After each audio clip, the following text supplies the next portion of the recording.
We introduce the next speaker, Dr. Buoncristiani, who, according to Dr. Hanna, as he said yesterday, redefined the meaning of hospitality in meeting in Perugia. Dr. Buoncristiani will be going to more frequent dialysis. Would be talking about ultra short daily or 3 to 7 times weekly hemodialysis.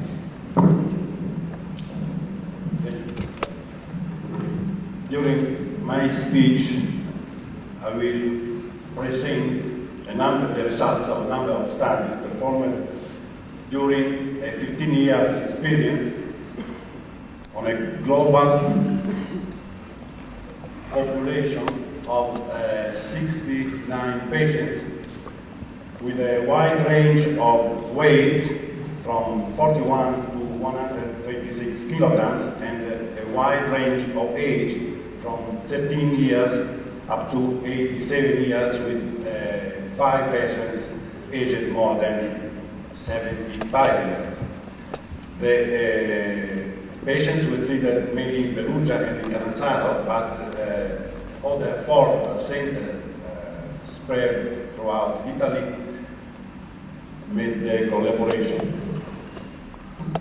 The reason for putting on or switching to short daily hemodialysis patients were mainly patient preference, but 39% of the patients could not be managed any other way because of fluid overload or hypertension, cardiovascular instability, poor clinical metabolic conditions. I must split my experience into 2 periods. An early experience from 1982 to 1991, which I call low efficiency daily hemodialysis.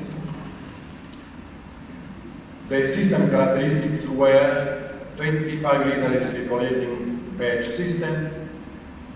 The dialysate contained bicarbonate. The blood flow was 275 to 300 milliliters per minute. We used single needle or coaxial, or 2 standard needles. The dialysis were, for the first part of our experience, 69 ounces per meter, but thereafter we used the various number of membranes of larger surface area. Treatment time during this first part of the experience was kept at 90 minutes. This was the simple prototype I used during this period.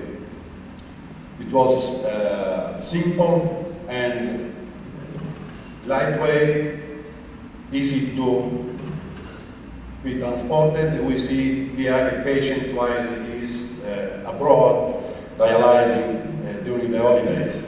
This is the small softener we used at that time. This is an example of the coaxial single liter, double single liter. And this was the concentrate, the small bag containing acidic fluid and the powder bicarbonate. The treatment efficiency was very low at that time because the schedule was short, slow, and the daily KT/OLV was for the average patient 0.21 to 0.24, and for the smaller patients a little bit higher. The weekly KT/OLV was 1.5 to 1.7, exactly the same as for the patients on CPD. These are data referring to 3 of our first patients, and as you may see, this is here is reported also the weight of the patients, and you may see the KT/OLV. But in spite of this, the removal, the quantity of urea removed is rather relatively high. In spite of the low efficiency, the quality of life outcomes were satisfactory, with improvement of general well-being, workability and both physical and mental, daily life, social life, and degree of rehabilitation. The same happened for the clinical outcomes. We found an optimal intradialytic blood pressure control, reversal of cardiac hypertrophy, reduction of anemia, improvement in central and peripheral neuropathy, increase in dry weight, muscle mass and strength, reduction of uremia-related symptoms including thirst, lack of appetite, insomnia and pruritus, and improvement in sexual function. Here we have reported one of our studies.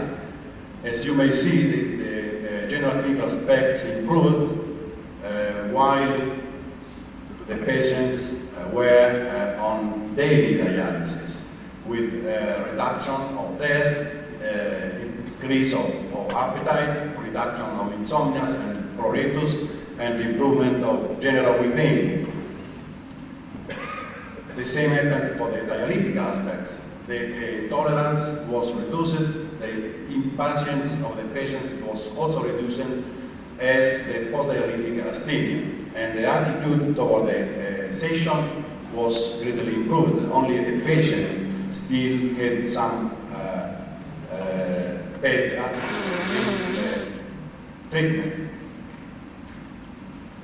Concerning the social work aspects, you see how they also improved the physical and mental work capability, the family life, social life, and the rehabilitation degree according to the DTA classification. And finally, we started also in 13 male patients aged less than 52 years, sexual aspects, and we found a dramatic improvement, especially in these two patients who were completely impotent while they were on standard dialysis and who recovered a normal sexual function. This is one of our first studies in a first group of patients treated with low efficiency dialysis, and you see the reduction of blood pressure, both systolic and diastolic, and the increase in hematocrit and hemoglobin. You see also the reduction of the cardiovascular index, echocardiographic index of of cardiac hypertrophy.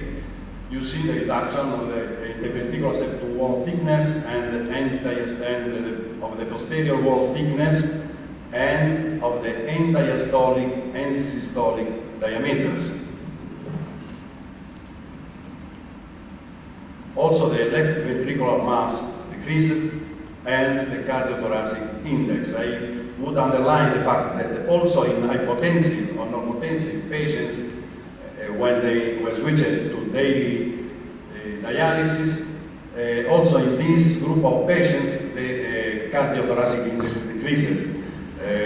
This, I think, signifies that not all the cardiac hypertrophy is due to hypertension, but probably the correction, better correction of anemia plays an important role. Also, the metabolic outcomes were satisfactory. We found an almost perfect control of acid-base balance, a steady blood electrolyte concentration, no disequilibrium, reduction of peak concentration of toxins, and low target. Here you see how the patients on daily remain steadily within the normal range, both for pH and bicarbonate. The present experience, we started with this experience using standard normal machines in 1991, and the experience is also running today. The system and characteristics have changed. Single pass, dialysis, also with bicarbonate, but at lower flow. The blood flow has remained the same. We use still today in some patients, but a minority of patients, single needle. The majority of patients use the normal standard 2 needles. the surface area of the dialyzer has increased, and the treatment time 6 or 7 times per week is for the average patient 2 hours. We treat 3 hours. We used to treat 3 hours a patient weighing 126 kilograms. The daily KT of the V is at present 0.4.6, and the weekly KT of the V has risen up to 2.7, 3.6. We have a small number of patients switched from the low efficiency to standard efficiency schedule. We have only observations in this group. It was not possible to perform the statistical analysis, but we found a further increase in hematocrit, further improvement in well-being, further improvement in neuropathy, additional increase in muscle strength, and better control of osteodystrophy, which was unsatisfactorily corrected, or at least not better corrected than with standard dialysis during the low efficiency schedule. Concerning the metabolic observation, we found a significant reduction in low molecular weight concentration, a reduction also in middle molecular weight concentration, and a reduction in time. This is in the 4 patients switched from low efficiency to standard efficiency, the decrease of urea levels and creatinine levels. The further increase of hematocrit, hemoglobin, and red blood cells. This is a retrospective study, 2 years old. We studied 38 patients, no EPO, 31, on EPO, 7 patients. The 7 patients who were on EPO required a lower dose of EPO, and 3 of them were nephrectomized, and 1 required EPO supplementation while she was pregnant. This is a more recent study in a larger population. No, this is. We studied more recently a larger population of 49 patients, and in this more recent population we found a higher number of patients on EPO. This is probably due to the fact that we have now the policy to start with EPO supplementation during the last period on conservative treatment. So we found, however, that we were able to reduce by 50% the dose of EPO. This is what happens in the same cohort of patients concerning the blood pressure. You see the very good improvement and significant improvement. And we studied also the reduction of the need for drugs. You see how while on standard dialysis no patient is off drugs, while on daily dialysis 15 patients were off drugs, and the other were able to reduce.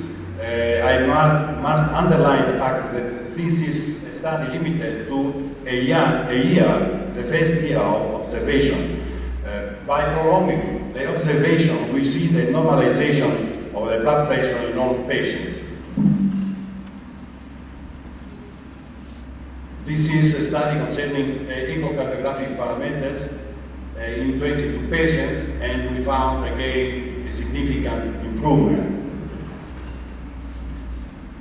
This is a 24-hour, 40 hours monitoring and 24-hour monitoring while on standard dialysis and on daily dialysis of a young boy, 13 years old, who was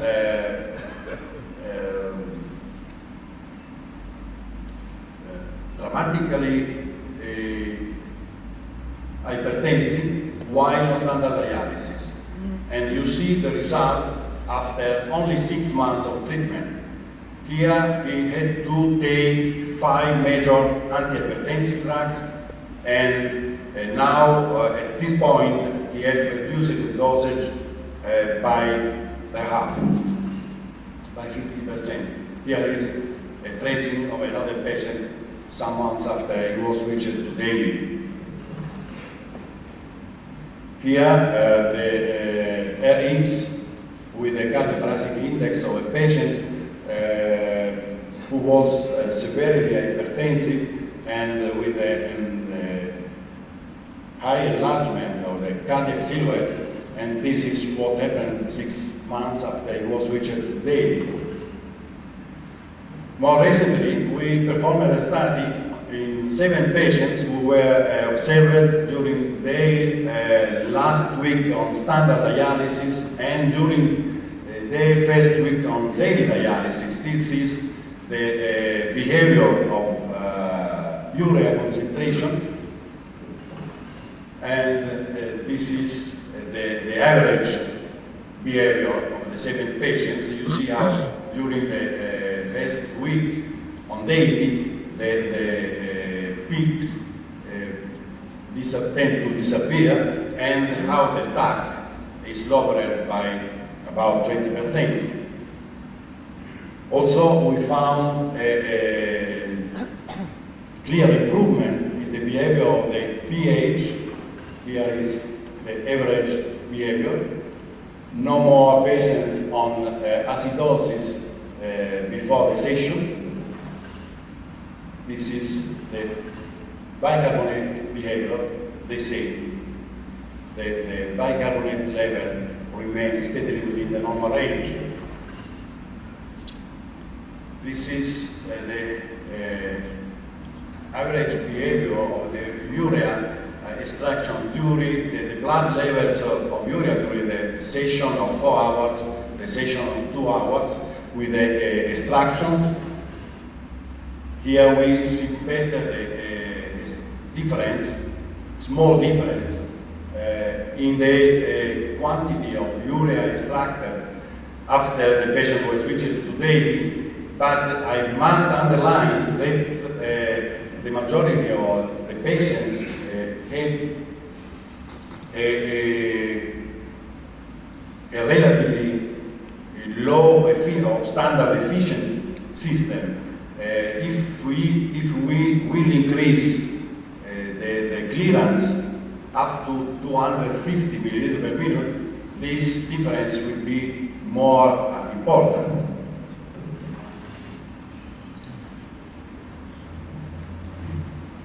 This refers to the study I presented yesterday. This is a study concerning the cognitive function. You see the behavior, the different behavior of the latency of the P300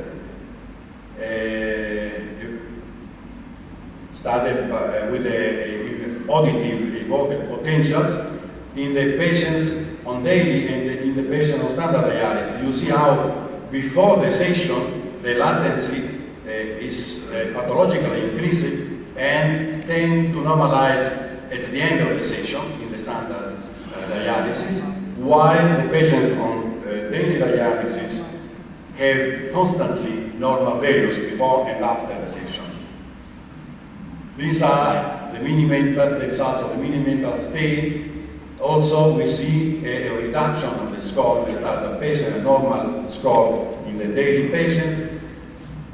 And these are the results of the number connection test. We see a prolongation of the test before the session in the standard patients, the normalization of the session, while the patients on daily are before and after in the normal range.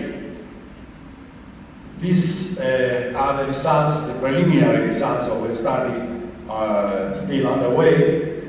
Using nuclear magnetic resonance and spectrometry, we studied 20 patients on standard hemodialysis, and we found in 40% of these patients water gain in the brain higher than 6%, while in none of the 12 patients on daily dialysis we started, the water gain was exceeding 0.5%. Moreover, all 5 patients who were, we started 6 patients who were switched from standard to daily. 5 of them were pathologic on standard dialysis, all normalized after they were switched to daily. This is another study showed yesterday just to underline the fact that the glucose, non-insulin glucose uptake normalized in the patients on daily, while still remain pathologic in the patients on standard dialysis. And we studied also the mTOR of pathway enzyme activities and the energy charge, and we found that the energy charge of the patients on daily is in the normal range, while the patients on 3 times a week schedule is lower. And by the reverse, we found an increased and stressed situation concerning the enzyme in the patients on 3 times a week.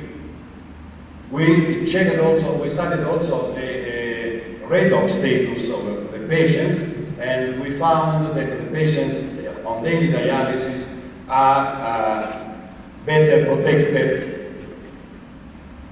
You see the transference, the difference, the significant difference between the 2 groups. This was the protein expression of the enzyme. And we studied finally also the difference, we found also a significant difference concerning the malonyl diet in the patients, being the patient on daily more close to the control. And finally, this is a preliminary result of the study underway. I received the tracing Friday, just the time to make this slide. And we see here a patient, tracing referring to a patient. These are the AGE products of a patient while on standard and on daily dialysis with 2 different methods of study. And here we have the tracing referring to 2 other patients. You see the significant reduction of the peaks after the patients are switched to daily dialysis. This was also shown yesterday, just to say that the nutritional status of the patients improve after they are switched to daily dialysis, with an improvement of the body cell mass and face angle after the patients are switched from standard dialysis to daily dialysis. Only the patients already in a very good nutritional condition remain in a very good nutritional condition, but the patients with poor nutritional conditions at the start improve significantly. And finally, one of the main concerns for daily dialysis, the vascular access. We are studying, the study is not yet completed, but we have studied up to now 46 patients, and we compared the behavior of the fistulas while the same patients were on standard dialysis and during the period on daily dialysis. And the total risk exposure was for the patients on daily dialysis 2,158 months. And during this long period, we experienced only 2 fistula closures. This is a fistula constructed 20 years ago. The picture was taken in June this year, and this is the appearance of the fistula after 20 years. Dialysis, about 15 on daily dialysis. This is another very old fistula. This is one of the two patients experiencing the fistula closure. You see the first wound, and here is the second one. I must underline that the patient had the fistula closure while it was with an hematocrit of 42%. Some of the patients use all the fistula, some use to puncture in the same point. Some of the patients prefer single needle, the majority use the double puncture. So the conclusion is that there is no difference with respect to the standard schedule. At least there is no difference. I have the impression that the patients on daily have a longer survival of the fistula, but this could be the consequence of a bias, of a selection bias, at least for a part of the patients. Of course, the patients who are on home dialysis for the majority are patients in younger and in better conditions. But I think that the role is played by the fact that the majority of the patients on daily perform the self-puncture, and this is better, in my opinion, than the puncture performed by different nurses. And also, a role is played by the fact that the patients have a extraordinary stability, cardiovascular stability, both during the session and in the interdialytic interval. You see this patient who performs all the procedure, the entire procedure, by himself, who stand and provide to the different operations. And finally, the slide of the first two patients. They started in July 76 and November 77. This patient has the same fistula I constructed 20 years ago, more than 20 years ago, in June 76. And he is my first patient on daily dialysis, and he started 7th January 82. And he is still on daily, 20 years on dialysis, and he looks, I think, very well. My conclusion is then that my long-lasting experience with a wide spectrum of studies, clinical and metabolic, definitively prove first that the daily dialysis has significant advantages in clinical and metabolic terms with respect to standard dialysis. Second, that it is feasible on long term.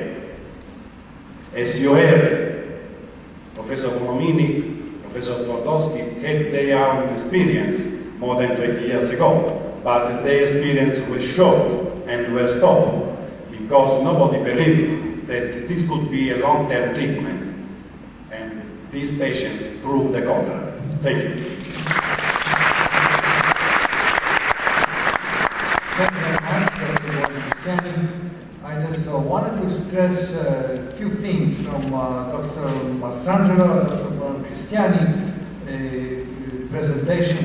What is the most striking, I think, and what I also was struck when I started to compare less frequent and more frequent dialysis more than 20 years ago, I was afraid that hematocrit would go down. At that time, we didn't have EPO. On the contrary, hematocrit went up.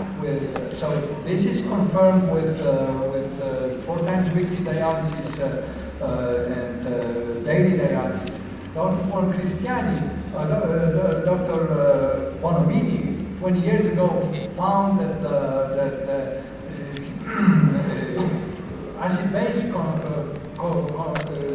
control was markedly improved with daily. This is again confirmed. The third thing I wanted to stress is that the fistula is not performing worse with more frequent dialysis. And also Dr. Locatelli, with less frequent dialysis, didn't find that this is better performance of the fistula. So these are extremely important and very promising observations that daily hemodialysis may be feasible for a long time. Now we have here Dr. Kashavaya. Umberto, I have a question about your early experience with low efficiency daily hemodialysis.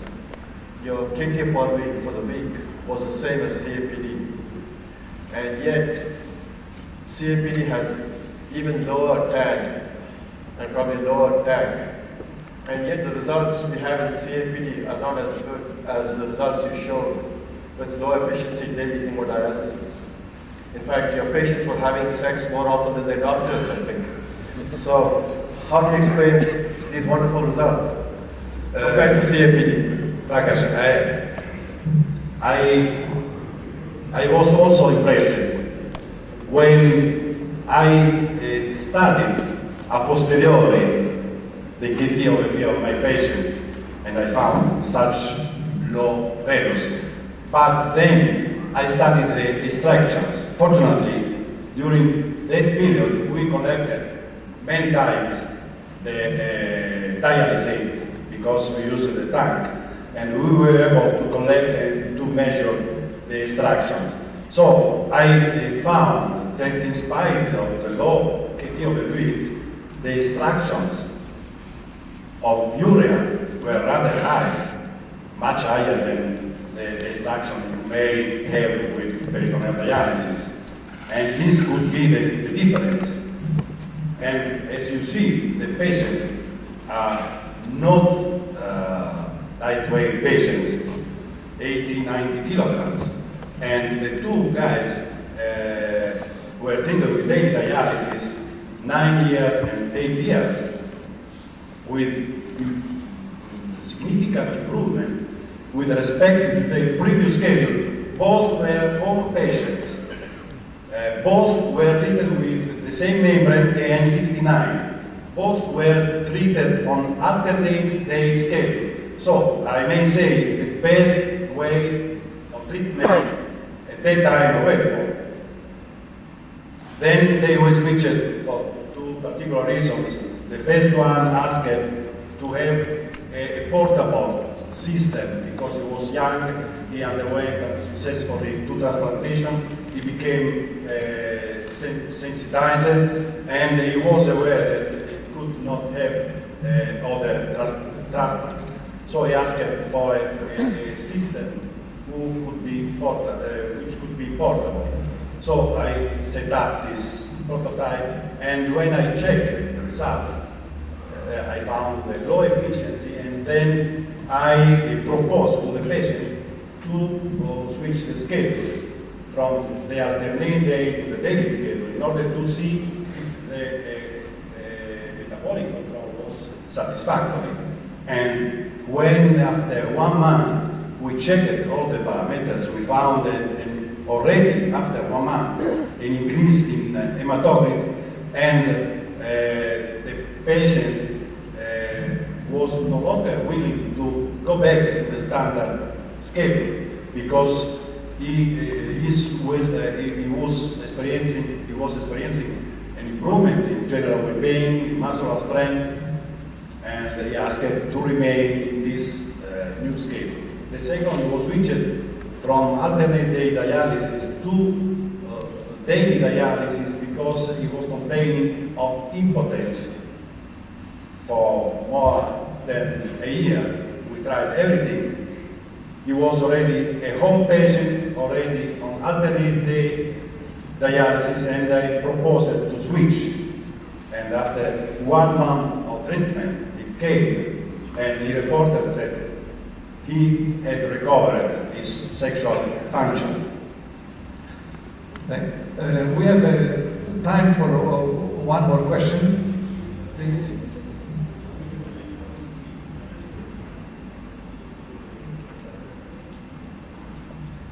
Vi dicono che c'è una Mercedes che sta bloccando il passaggio. È di qualcuno di voi? Just a little question.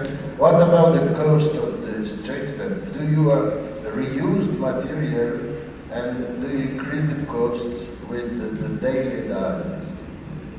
This is a very good question, a question which I try to resolve.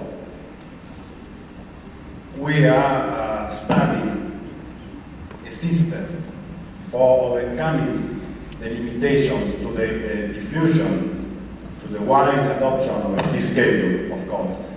One is the possibility of reusing, safely reusing, and without spending time, the filters. And I think we have already a solution. But still without reusing the filter. When I started, I reused the filter. Thereafter, the law in our region stopped the reuse. So I calculated, however, in order to face the objection of my administrator, I calculated the costs. And by saving EPO, by saving the drugs, almost all patients are off drugs, no EPO, no antihypertensive, no cardiovascular drugs. Calculate, taking into account the fact that the hospitalization is almost none.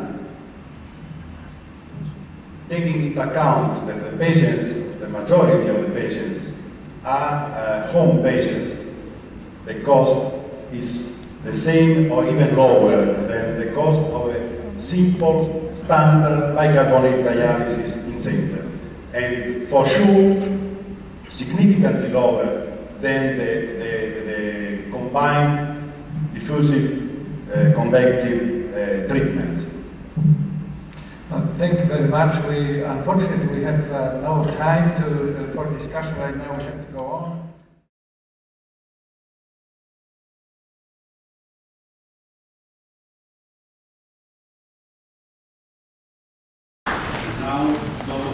The positive effects. Next slide. It is well known that hypertension and cardiac hypertrophy represent the main risk factors for mortality in patients affected by chronic renal failure and end-stage renal disease.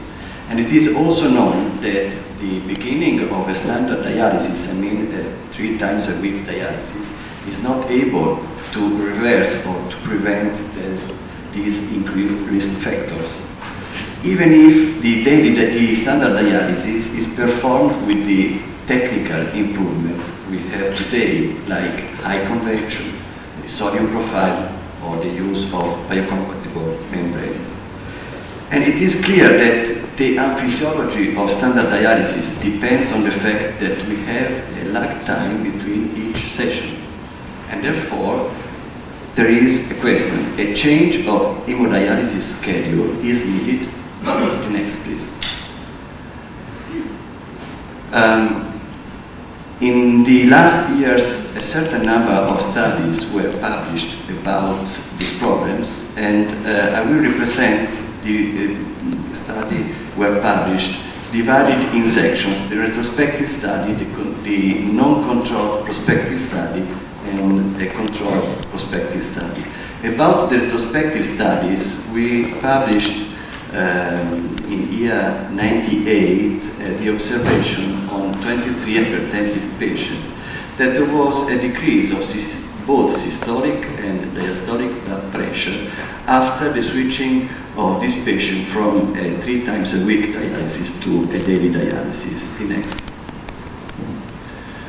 And Buoncristiani published in year 96 on a retrospective study on 34 patients, both hypertensive and normotensive patients, where we deal with the problem of left ventricular hypertrophy. We measured the left ventricular posterior wall, which decreased, the interventricular septum, which decreased after 6 months of the beginning of daily dialysis. Left ventricular and diastolic diameter also decreased. And what is important, the ejection fraction, and that means the compliance of the left ventricle, the function of left ventricle, increased significantly after 6 months of daily dialysis. The next.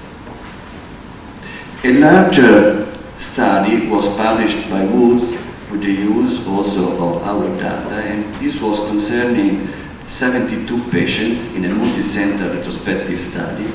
And from this study, we have seen that the decrease of blood pressure was still evident at the beginning of daily dialysis, just after 3 months of daily dialysis. And you see that before, these patients were observed from 6 months before the beginning of the treatment period of daily dialysis. And at the same moment, the number of the patients not treated with antihypertensive drugs was increased. This means that we were able to control blood pressure and we were able to stop antihypertensive medications. Next. After this, the need of a prospective study was arising, and again, Buoncristiani published in year 99 a study concerning the cardiac diameters after 6 months of daily dialysis. This was a beginning of a prospective non-controlled study, and he reported a decrease of the interventricular septum, a decrease of the posterior wall, and a decrease of the left ventricle and diastolic diameters after switching patients from standard dialysis to daily dialysis. The next. Covestra, year 98, published a prospective, again non-randomized study on 13 patients, and he observed a decrease of systolic blood pressure, and this decrease was evident in the hypertensive patients, but was not evident concerning the mean arterial pressure in the normotensive patients. The next. Galland, in this year, 2001, published a prospective study on 10 patients, and this group reported the change in left ventricular mass index and left ventricular end-diastolic diameter, which resulted lower after the beginning of daily dialysis. The next. The problem arising from these studies is concerning that the fact these studies are not controlled studies due to the low number of patients enrolled. And we wanted to bypass this problem using a crossover study, because the variable time and the variable dose of dialysis was not kept into account in the previous studies. Therefore, we studied 12 hypertensive patients that performed a running period of observation of 6 months. After this running period, they were randomly assigned to a daily treatment for 6 months or a standard dialysis treatment for other 6 months. Except these patients, after the daily treatment, were switched to a standard treatment, and the opposite for the patient who began the standard treatment. The next. We wanted to keep constant the KT over V all over the period of the study. The next. And the result is this, that systolic blood pressure and diastolic blood pressure decreased after 6 months of the daily treatment. The next. And we were able also to stop the antihypertensive treatment in the majority of the patients. Only 1 patient remained on antihypertensive treatment, but the number of drugs were decreased from 3 types of different drugs to only 1 type of drug. The next. And what about the left ventricular hypertrophy? Left ventricular mass index decreased significantly, and the same was for the left ventricle internal diastolic diameter. And this is an important endpoint of our study. And like Dr. Quintaiani told before, we observed a decrease of extracellular water content studied by bioimpedance, and we reported a highly significant correlation between the decrease of extracellular water and the decrease of the left ventricular mass index and the decrease of the systolic blood pressure. The next. Therefore, we came to these conclusions. The first conclusion is that daily dialysis better controls hypertension. 90% of patients did not require any antihypertensive therapy. Second, daily dialysis better controls left ventricular hypertrophy. In fact, left ventricular and diastolic diameter and the mass index decreased significantly after the daily treatment. The next. The third conclusion is that a close relationship between extracellular water and blood pressure and left ventricle mass index was reported in hemodialysis patients. Therefore, we can suppose that the ability of daily dialysis to induce a normalization of blood pressure appears to be correlated to fluid overload control. Thank you.